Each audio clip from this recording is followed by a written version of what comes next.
para a glória de Deus. Mas jogar fora, de jeito nenhum. Você entendeu essa parte? Eu falo isso e outras coisas nesse livro. Irmão, sou pastor de igreja, sou pastor em tempo integral como pastor antes aqui, é pastor dessa igreja. Eu fiz isso para edificar pessoas, para ensinar que tem uma aplicação teológica profunda e devocional. Eu digo que a parte teológica desse livro, ela é a mais pesada do que a própria parte devocional por causa da minha linha de escrita, que é uma linha muito técnica. Mas Deus nos deu a possibilidade de escrever uma linguagem muito fácil para você entender. Quer se aprofundar num texto? Você vai ser abençoado. Só tem um segredo. Irmãos, eu não trouxe muito livro. Eu tomei tomei uma volta. Na verdade, o pessoal da editora, da gráfica da editora, se atrapalhou. Era para eu ter recebido bastante livro. Então, eu não trouxe muitos livros. Porque eu sei que tem alguém aqui que diz assim, poxa, eu gosto de ler bastante, pastor. Mas eu queria comprar o livro, mas não tenho condições de comprar. Ninguém aqui que não tenha condições de comprar vai ficar sem o livro. Se tiver o livro, os obreiros pedem para avisar quem vai estar lá na porta. Se um irmão chegar e falou, eu quero tanto esse livro, mas eu não tenho dinheiro para comprar. Você vai pegar esse livro, porque ele é uma semente minha para você. E quem entendeu o que eu falei aqui? Se você, pastor, eu tenho condições. Aí você quiser o livro, você pode, porque você me abençoa. Se você não tem condições, ao invés de você me abençoar, quem te abençoa sou eu. Então eu vou semear na sua vida. Quantos dizem amém por isso? Porque desse solo, dessa igreja, minha casa tem sido abençoada. Então ninguém vai precisar agora. Se acabar o livro, outra vez eu volto aqui, porque infelizmente eu estava esperando vir no ônibus de São Paulo, que a gráfica é lá. Aí o cara disse, não, está tudo pronto. Quando a pessoa lá, o amigo que foi lá buscar para mim, falou, não, pastor, o pessoal acabou de dizer aqui, não ficou pronto, se atrapalharam aqui, a máquina não sei o que quebrou, só vai ficar pronto segunda-feira. Ainda aí que eu vou ter que pagar, frete, para levar esse troço lá para Campina Grande, tá bom? Amém, irmãos? Desculpa ter demorado tanto. Pega a sua Bíblia e abre Lucas 23, por favor. Amém, glória a Deus, é isso mesmo. Tá? Lucas 23. E como o pastor falou, estou lançando um livro que quis dar uma moral, né?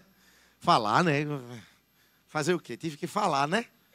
Lucas 23. Vamos fazer a leitura do texto aqui. Eu gostaria de ministrar, considerando com os irmãos, o sentido, segundo a iluminação que o Espírito Santo de Deus me deu, das 7 palavras que Jesus falou quando estava na cruz. Lucas, capítulo de número 23. Nós vamos fazer a leitura, 13 versículos, do 33:15 até o 48. Eu faço a leitura, você acompanha, talvez apareça aqui na tela. Eu quero falar sobre essas 7 sentenças, alguns falam 7 brados. Há várias pessoas que pregam sobre isso. E eu quero ministrar segundo a iluminação que o Espírito Santo me deu aqui. Você está comigo? Diz amém. Diz as Escrituras, Lucas 23, verso 33. E quando chegaram ao lugar chamado Caveira, ali o crucificaram e aos malfeitores, um à direita, outro à esquerda. E dizia Jesus, Pai, perdoa-lhes, porque não sabem o que fazem. E repartindo as suas vestes, lançaram sortes. E o povo estava olhando. E também os príncipes zombavam dele, dizendo, aos outros salvou, salve-se a si mesmo, se este é o Cristo escolhido de Deus. E também os soldados escarneciam dele, chegando-se a ele e apresentando-lhe vinagre. E dizendo, se tu és o rei dos judeus, salva-te a ti mesmo. E também por cima dele estava um título, escrito em letras gregas, romanas e hebraicas. Este é o rei dos judeus. E um dos malfeitores que estavam pendurados blasfemava dele, dizendo, se tu és o Cristo, salva-te a ti mesmo e a nós. Respondendo, porém, o outro repreendia-o, dizendo, tu nem ainda temes a Deus, estando na mesma condição, e nós, na verdade, com justiça, porque recebemos o que os nossos feitos mereciam, mas este nenhum mal fez. E disse a Jesus, Senhor, lembra-te de mim quando entrares no teu reino. E disse-lhe Jesus, em verdade te digo que hoje estarás comigo no paraíso. E era já a hora sexta, quase a hora sexta, e houve trevas em toda a terra até a hora nona, escurecendo-se o sol e rasgou-se ao meio o véu do templo. E clamando Jesus com grande voz, disse, Pai, nas tuas mãos entrego o meu espírito. E havendo dito isso, expirou. E o centurião, vendo o que tinha acontecido, deu glória a Deus, dizendo: na verdade, este homem era justo. E toda a multidão que se ajuntara a este espetáculo, vendo o que havia acontecido, voltava batendo nos peitos. Vamos orar? Fecha seus olhos, deixa sua Bíblia aberta, por favor. Senhor, obrigado por estar aqui nessa igreja. Obrigado por ter a oportunidade de falar ao coração desse povo. Eu sou fraco, eu sou limitado, eu sou imperfeito. Eu preciso muito da tua ajuda, Senhor. Eu não tenho nada para oferecer aos teus filhos de mim. Eu não vim falar da minha palavra, do que eu acho ou penso. É a tua palavra. Que eu seja apenas uma ferramenta, que eu passe despercebido aos olhos dos teus filhos e que o Senhor fale ao coração da tua igreja nessa noite. Se o Senhor falar, a gente vai ser transformada aqui nessa igreja. A gente vai ser mudada aqui nessa igreja.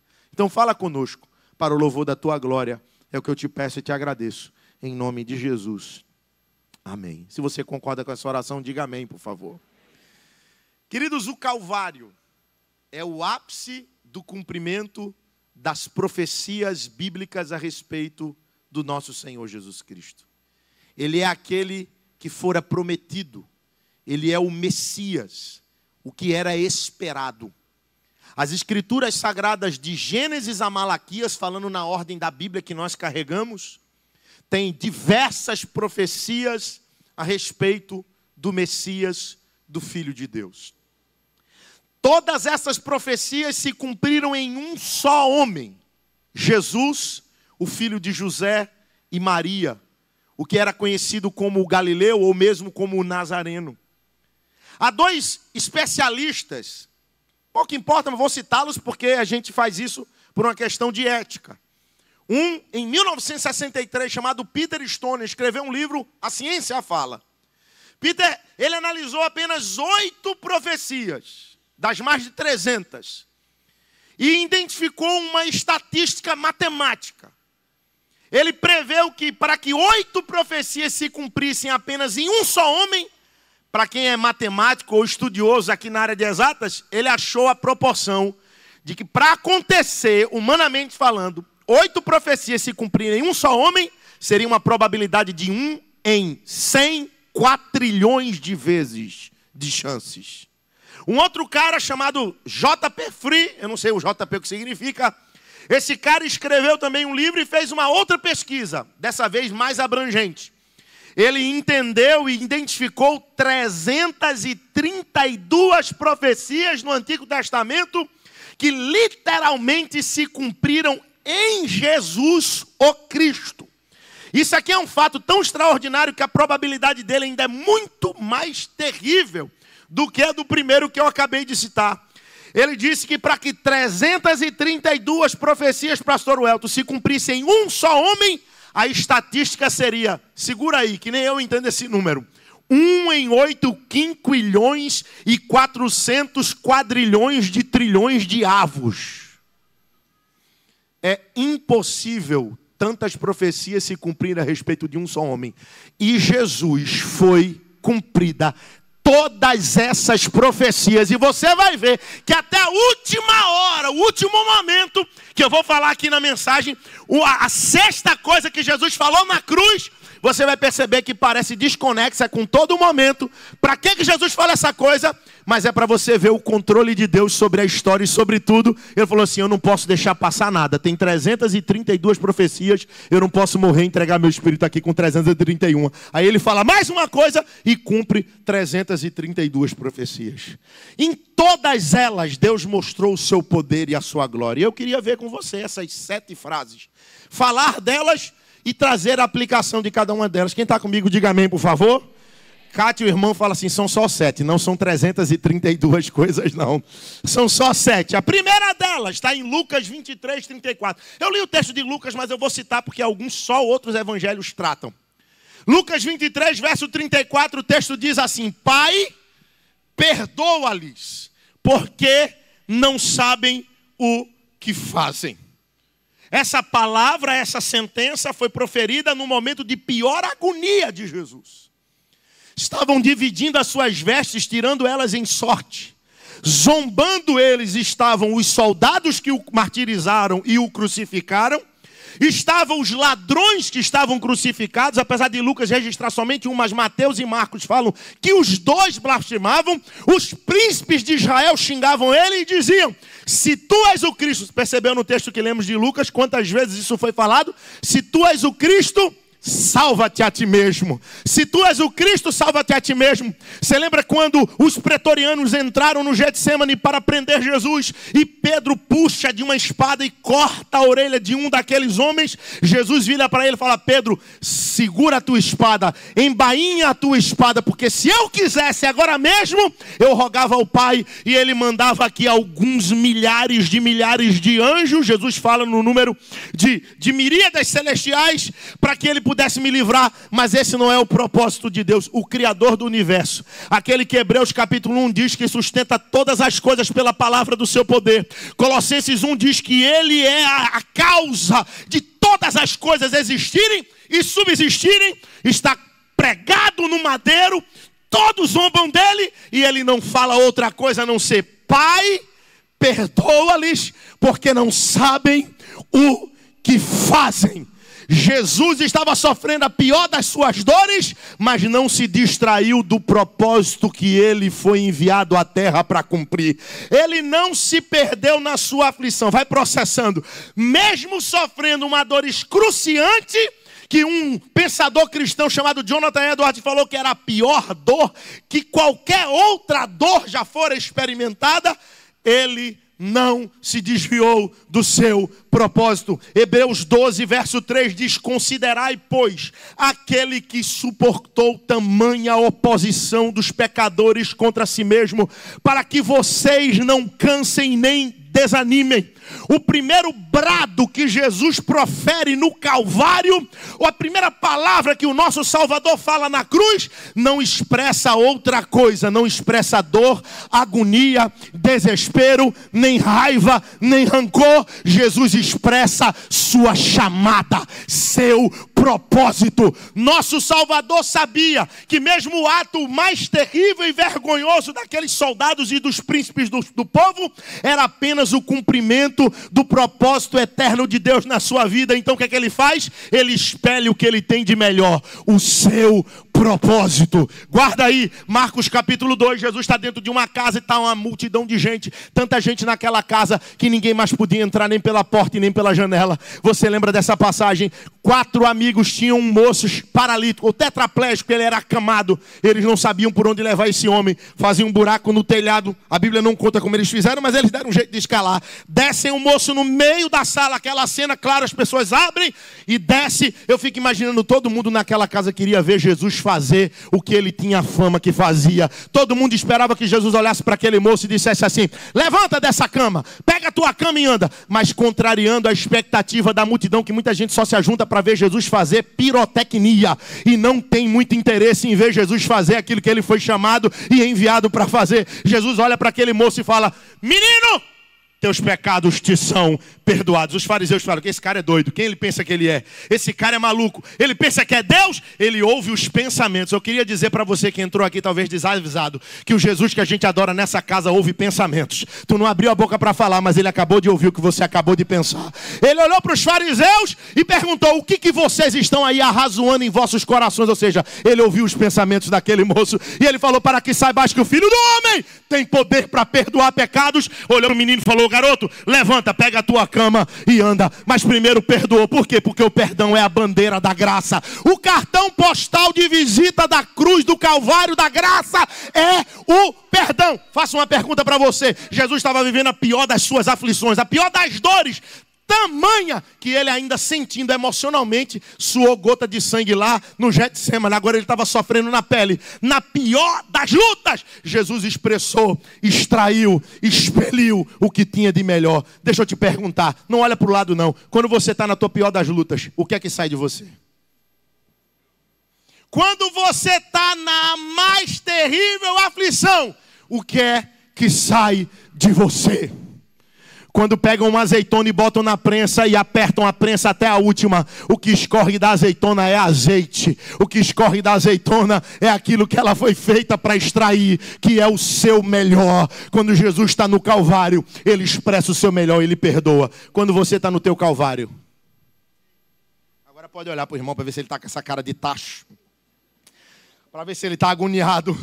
Tem gente que quando está na pior das lutas, ele só sabe reclamar, ele só sabe murmurar, ele só sabe xingar, ele só sabe faltar ao culto, ele só sabe quebrar a campanha, ele só sabe comer no meio do jejum. Ele larga. Quem disse a você que quando você estiver alinhado naquilo que Deus quis ou quer que você faça, as coisas vão dar certo? Muitas vezes quando você estiver comprometido com a tua chamada, vão te pegar pela mão e vão te pregar no madeiro, vão te crucificar, vão te perseguir, vão te defamar. Mas o que você faz? Diga para o irmão que está do lado: eu vou expelir azeite, eu vou expelir aquilo que Jesus me chamou para ser, eu vou expelir aquilo que ao invés de ferir e matar, vai curar aqueles que estão ao meu redor.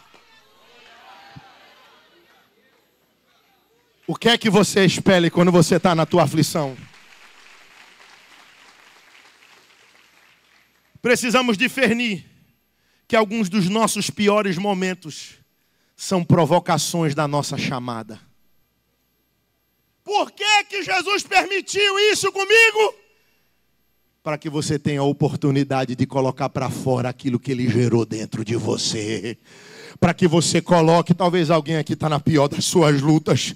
Você precisa dar uma resposta aos teus algozes. Dê uma resposta aos teus algozes. Dê uma resposta a quem está tentando tirar sangue de você. Qual é a resposta que eu devo dar, pastor? O teu propósito. Aquilo pelo qual Deus te colocou nesse mundo para executar. Fala para quem está de você, do lado de você. Fala assim: não me deixe esquecer daquilo que Deus me chamou para fazer. Não me deixe esquecer. Fala assim: não me lembra. Para que quando eu estiver no aperto, saia azeite de mim e não fel. Quem está comigo, diga amém, por favor. O propósito do mestre era perdoar. Segundo, vendo Jesus a sua mãe, junto a ela seu discípulo, de João, capítulo 19, verso 26 a 27. Não é registrado no livro de Lucas que nós lemos. Apenas João fala isso. Por quê? Porque é João que está com Maria aqui nessa hora. Então a Bíblia diz assim: vendo Jesus sua mãe, e junto a ela o discípulo amado disse: mulher, eis aí o teu filho. E depois disse ao discípulo: filho, eis aí a tua mãe.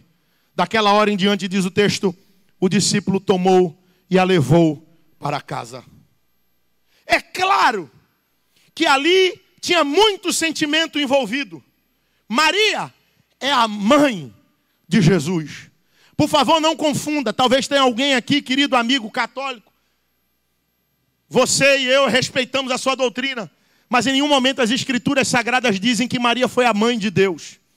Isso foi uma distorção de um conceito pensado ainda no início da era cristã, em um dos concílios ecumênicos da fé cristã, quando não existia nem instituição católica romana ainda. Pensaram num termo grego chamado Theotokos, que significa portadora de Deus. Fato, aquela mulher, ser humano, falha como eu e você, mas naquele momento achada por Deus em graça. Não, nós não desrespeitamos Maria, e nem tampouco somos ignorantes como muitos crentes que xingam ela. Naquela humanidade, à época, não tinha uma outra mulher semelhante a Maria.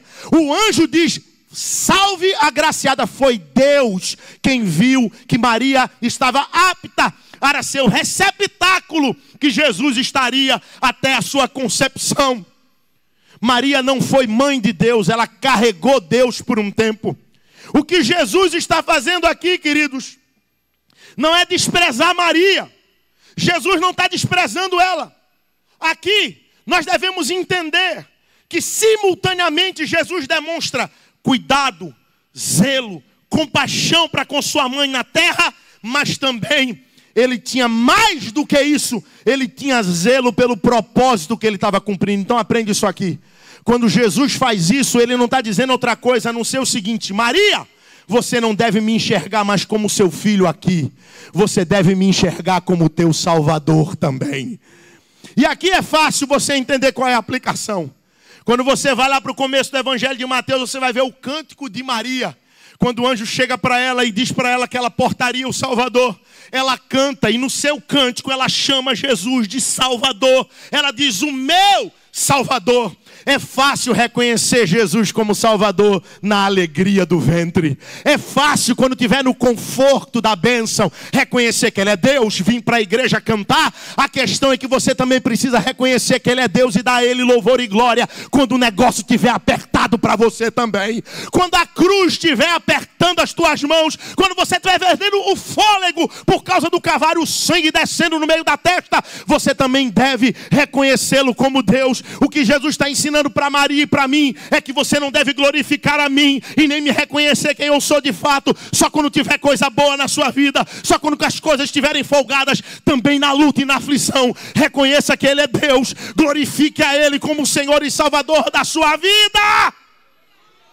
Tem muito crente, pastor Anderson, que na hora da luta se esquece que ele é servo de Deus. Esquece.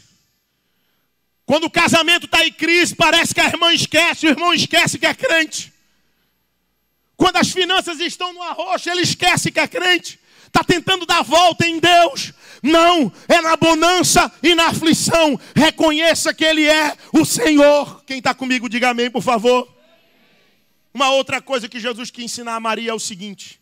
Para mim e para você. Ele está dizendo para Maria: a cruz é só minha. Não dá para dividir com você, minha mãe. Não dá para você dividir a tua cruz com ninguém. Cruz se leva sozinho. Repita comigo: a cruz. Diga: a minha cruz. Só eu posso levar. Lucas 9:23, Jesus já falou isso: aquele que quiser, se alguém quiser vir após mim, negue-se, pois, a si mesmo. Cada dia tome a sua cruz e siga-me. A cruz se leva sozinho. O propósito de Deus não pode ter... Irmão, presta atenção. Tem alguém que tem promessa de Deus aqui? Tem mesmo? É uma promessa que você tem clara de Deus? Você não precisa ajudar Deus. Deus não precisa da sua ajuda. Deus não precisa que você alivie nada. Ele vai fazer sozinho. Abraão tentou ajudar Deus. Arrumou um problema para a humanidade. É por isso hoje que está essa guerra toda no Oriente Médio. A gente precisa entender isso. Sansão se envolveu com Dalila. Tentou dar um jeitinho. Olha, tem mais gente. Salomão, ele se envolveu e se atrapalhou com as suas muitas mulheres. A cruz era apenas do Cristo, somente dele. Alguns podem ir com você até um estágio do teu calvário. A prova?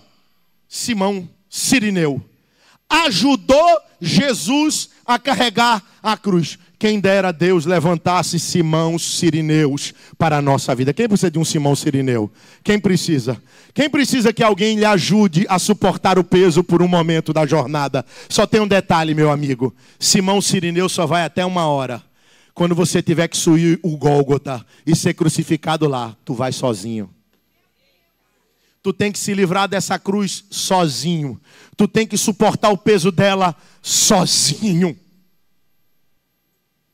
Tem crente, pastor Anderson, pastor Doninho, que ele não ora por ele mesmo. Ele vive de campanha em campanha. E quando falta passagem para vir para o culto? Não ora. Ele não jejua. Ih, tem que jejuar. Ah, não, eu só estou acostumado a pedir para alguém jejuar por mim. Eu não oro. Ele nem ora de... Irmão, é aquele crente que ele já ora dormindo. Quando ele ora, ele está tão atrapalhado de sono que ele fala assim: Senhor, abençoa os meus pecados. Oh, tem misericórdia do diabo, tadinho, é tão perseguido. Ele está tão com sono que ele se atrapalha na oração. Como disse uma vez o pastor Josué Gonçalves, não sei se é dele essa sentença, mas foi ele que eu ouvi. Ele muitas vezes copia os outros, mas tudo bem, foi ele que eu ouvi. Ele diz assim que o crente que ora 5 minutos antes de dormir é igual aqueles moleques travessos que passam na rua das pessoas, batendo na porta das casas e sai correndo. Quando a pessoa abre a porta, o canto mais limpo do mundo. Você já fez isso? Você ora 5 minutos antes de dormir, o negócio está estreito dentro da tua casa. Não é para todo mundo, não. É para alguém que veio aqui e veio às vezes até amarrado. Deus te trouxe aqui para você ouvir isso. O negócio está apertado para você e você não paga preço pela tua própria vida. Que crente é você? Como é que você quer que esse negócio... Eu atendo pessoas no gabinete, casamentos em crise. Primeira coisa que eu digo para o casal é o seguinte: ó, hoje eu vou dormir. E talvez amanhã eu acorde até tarde. Não vou acordar com o coração palpitando por causa do problema de vocês. Não. Quando eu tiver acordado, eu intercedo por vocês. Agora, quem tem que passar a madrugada acordado é você que está sofrendo. Ah, é mesmo, irmão? Tem certeza? Ei, glória, sai marcha. Não, calma, essa palavra é para poder você ficar aí sossegado no teu canto e entender que você precisa carregar a tua cruz. Você precisa parar de ficar tentando, porque para o Calvário, meu filho, tu vai sozinho. Quem está comigo, diga amém, por favor. Terceiro, Lucas 23, 43. O texto sagrado diz assim: em verdade te digo que ainda hoje estarás comigo no paraíso. O relato dos evangelhos declara que Jesus, como Salvador, foi crucificado juntamente com dois ladrões, um à esquerda e outro à direita. Nós somos seres sociais e políticos, mas cuidado para poder você não confundir Jesus, seja lá com que lado for que o ladrão estiver. Cuidado para não olhar para Jesus no meio e achar que só o da esquerda é ruim. Os dois são ruins. Calma, calma, que eu não estou dizendo que você está querendo entender. Eu estou dizendo, cuidado para a gente não santificar quem não deve ser santificado e quem não é santo de verdade. A igreja só tem um Deus. Somente um peleja por ela. E o nome dele é Jesus de Nazaré. Os dois são sem vergonha. Só que um se arrepende. E qual foi o que se arrependeu, pastor? Qual? De que lado? Vou falar. Você que lê a Bíblia na sua casa. Mas Marcos e Mateus dizem que os dois estão xingando Jesus. Um cai na real. Os dois. Um deles vai olhar para Jesus e vai seguir os passos da salvação. Fala assim, os passos da salvação. Fala para quem está perto de você. Talvez seja um teu amigo que não é evangélico. Mesmo não se constranja, não. Diga assim para ele, existem passos para a salvação. Passos. Não sou coach não, mas vou dar 3 passos para você ser salvo. Fala assim comigo, 3 passos para eu ser salvo. A Bíblia me diz, primeiro passo, diga, primeiro passo, reconhecer os seus pecados. O cara que estava à direita falou assim, peraí, eu estou aqui porque mereço. Tu está aí porque merece. Esse aqui não fez nada aí, ele é justo. Eu estou aqui por causa dos meus erros. Primeiro passo, arrependimento. É chegar à consciência de que você é pecador. Primeiro passo. Segundo, ele olha para Jesus e reconhece que ele é justo. Ele não fez nada para estar aí. Ele é justo, ele é puro, ele é santo, ele é perfeito, ele é o Senhor. É reconhecer quem é Jesus. Se eu olho para mim e vejo quem eu sou, e olho para ele e vejo quem ele é, então tem um terceiro passo, que é você solicitar a misericórdia dele. Perdoa, me ajuda. Olha o cara. Ei, peraí, você é o que é isso você? Você é o Cristo? Você é o Cristo? Eu falei, peraí. Não, peraí. Ele só pode ser o Cristo porque ele está aqui e não fez nada. Olha para o outro, cala a boca aí, Zé. Nós estamos aqui justo. Ele não. Nós estamos aqui porque a gente roubou. Ele não fez nada. Olhou para ele e falou assim, eu sei quem o Senhor é. Então, mestre, Senhor, me ajuda a entrar no lugar que o Senhor tem para nós. Deixa eu entrar nesse lugar. Jesus, irmão, é um negócio extraordinário. 3 coisas sobre a salvação que eu quero dizer para você aqui. Primeiro, a salvação é real. Real, diga comigo, a salvação bem forte. É real. Jesus falou, em verdade. Salvação é real. Salvação não é de mentira. Salvação não é uma foto no Instagram. Tem muita gente que está só posando para foto, mas a vida não mudou coisa nenhuma. Você quer reconhecer alguém que é crente? Ele pode ser um viciado no cigarro, inveterado na bebida, na droga. Quando ele aceita Jesus, primeira coisa que ele quer fazer, abandonar. Pode ser que a química no corpo é tão forte que ele tem dificuldade para abandonar, mas ele quer mudar de vida. Quando você vê alguém que Jesus salvou, essa pessoa não quer outra coisa a não ser agradar aquele que a salvou. Salvação é real! Reage aí, pelo amor de Deus, meu filho. Salvação é real. Tu é crente? Os teus vizinhos sabem que tu é crente? Os teus colegas, eita, tá pegando. Os teus colegas de trabalho sabem que tu é crente? Quando você é crente, todo mundo tem que saber que você é crente. Não porque você fala, eu sou crente, ou porque você tem uma foto na igreja, mas porque Jesus fala através de você. Aleluia. Aleluia. Porque Deus é sentido. Ai meu Deus, posso falar aqui para você? Talvez alguém tenha que ouvir isso. Jesus é sentido por você. Através de você, as pessoas veem Deus na tua vida. É aquele tipo de gente que quando chega perto de uma outra pessoa, a pessoa nem ouve ela falar, nem fazer nada. Mas abre a boca o Elton e fala assim, você é diferente. O moço do teclado pode vir me ajudar agora, amor? Pode vir? Para eu não atrasar. Você é diferente. Salvação é real. Diga comigo de novo. Salvação é real. Diga assim, salvação é imediata. Salvação não é um processo. Salvação não é processo. Salvação não é processo. Processo é santificação. Santificação é o tempo que Deus dá para um crente entre ele salvo e ele arrebatado ou morto para morrer com Jesus. Se você tem tempo de vida, então você vai entrar no processo de santificação, ou seja, dia após dia o Espírito Santo te molda à imagem e semelhança de Jesus. Mas no momento que você reconhece que Jesus é o Senhor, que você é pecador e pede para Ele te perdoar, na hora, eu digo para você e arrisco a dizer, que nem você saiu do lugar para vir aqui na frente, já está salvo aí. Na hora, no coração, a Bíblia diz, Paulo diz isso aos romanos, se com tua boca confessares a Jesus como Senhor, e no teu coração creres que Ele ressuscitou dos mortos, serás salvo, porque com a boca se confessa a respeito da salvação, e com o coração se crê para a justiça. Ei, salvação é imediata. Se tu se aceitar Jesus hoje, sair daqui, Deus te livre, se Ele quiser ou não, tu infarta aqui no altar, aceitei Jesus, tu acorda no céu. Vou te contar a história de um homem chamado Arnaldo. Era desse tamanho. O vezinho brabo. Meu sogro. Ele era quase fino igual um palito de dente. Pensa num bicho duro. Uma caipora de fumar. Ele fumou tanto que desenvolveu um eczema pulmonar que depois se transformou num tumor no meio do pulmão. Quando o seu Arnaldo começou a sofrer com o tumor, ele estava com dores fortíssimas na perna que ninguém sabia o que era. Quando chegou no hospital, o médico falou, tem que internar. Seu Arnaldo tranquilo. Andava, ele parecia um funcionário do hospital. Durante 30 dias internado, ele acordava cedo, tomava banho e ia dar uma volta no hospital. Mas o médico não liberava e a família não entendia. Na semana que seu Arnaldo morreu, católico, como a gente diz lá na expressão do Nordeste, do pé roxo, não largava a Mariazinha dele por nada.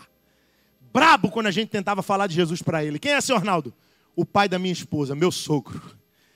Na segunda-feira da semana que ele morreu, ele acorda costumeiramente 5 horas da manhã, vai para o banho, toma um banho, desmaia. Naquilo, ele já não retorna do mesmo jeito.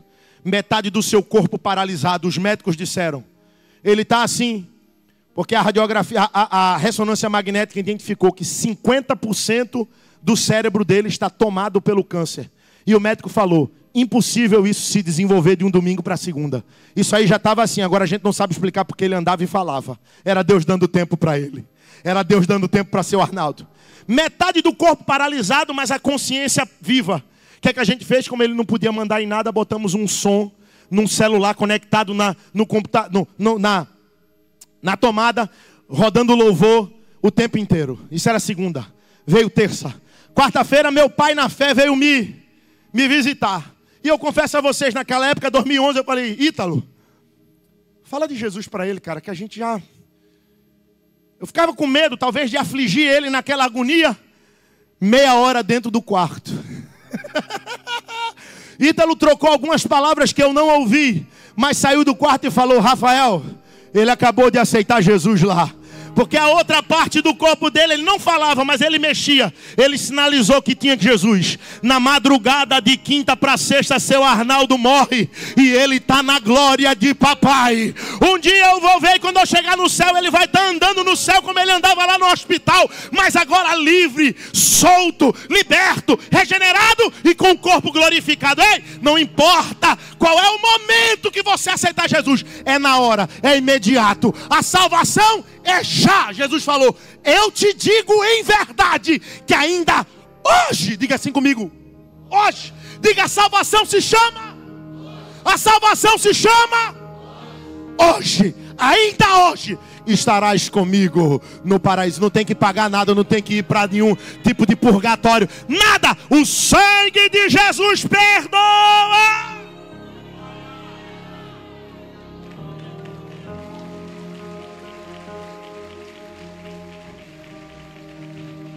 Por causa da hora, irmão, são 7, depois tu lê em casa e eu volto para pregar o resto.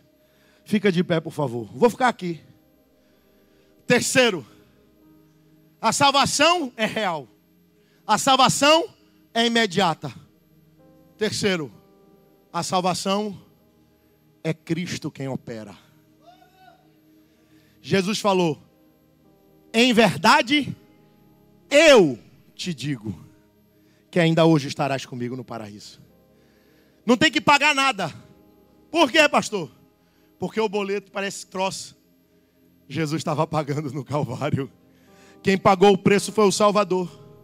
Foi por causa da sua morte sacrificial e não pela morte condenatória do ladrão. O ladrão morreu naquela cruz, mas abriu os olhos na glória eterna do Pai, porque Jesus salvou ele naquele mesmo dia. Quem está comigo aqui para entender o que Jesus está fazendo nessa igreja? Não há ninguém tão mau. O criminoso mais perverso, o assassino mais voraz, o traficante mais terrível dessa região, que reconhecendo que Jesus é o Cristo, que vendo a si mesmo os seus pecados e entendendo que não dá para ter salvação se não clamar a misericórdia de Deus. Não há ninguém tão mau que não possa ser salvo por Jesus. Mas também não há ninguém tão bom. O gente boa da vizinhança, o amigo parceiro, aquela pessoa que não é capaz de matar um mosquito. Ai, que pessoa boa. Existia um homem desse em Cesareia, o nome dele era Cornélio, Atos dos Apóstolos, capítulo de número 10.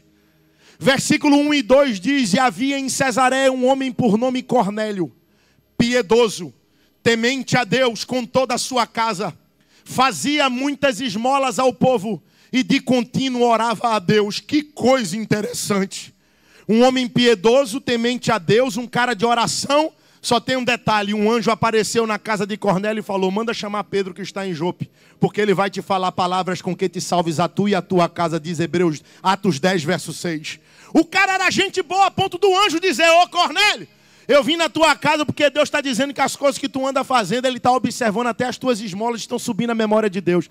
Deixa eu abrir um parênteses aqui para concluir a mensagem. Cadê os crentes? Levanta a mão.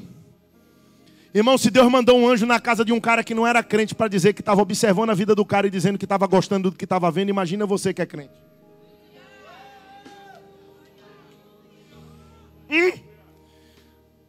Mas disse: ô Cornélio, manda buscar Pedro. Leia a Bíblia depois, você vai ver. Pedro está a 50 quilômetros de distância. Aquela época, era 2 dias de viagem. Pelo menos 2 dias de viagem. Para ir e para voltar. Uma distância daquela. Por que o anjo não adiantou o serviço? Porque o evangelho não se prega por anjo. Anjo não tem pecado.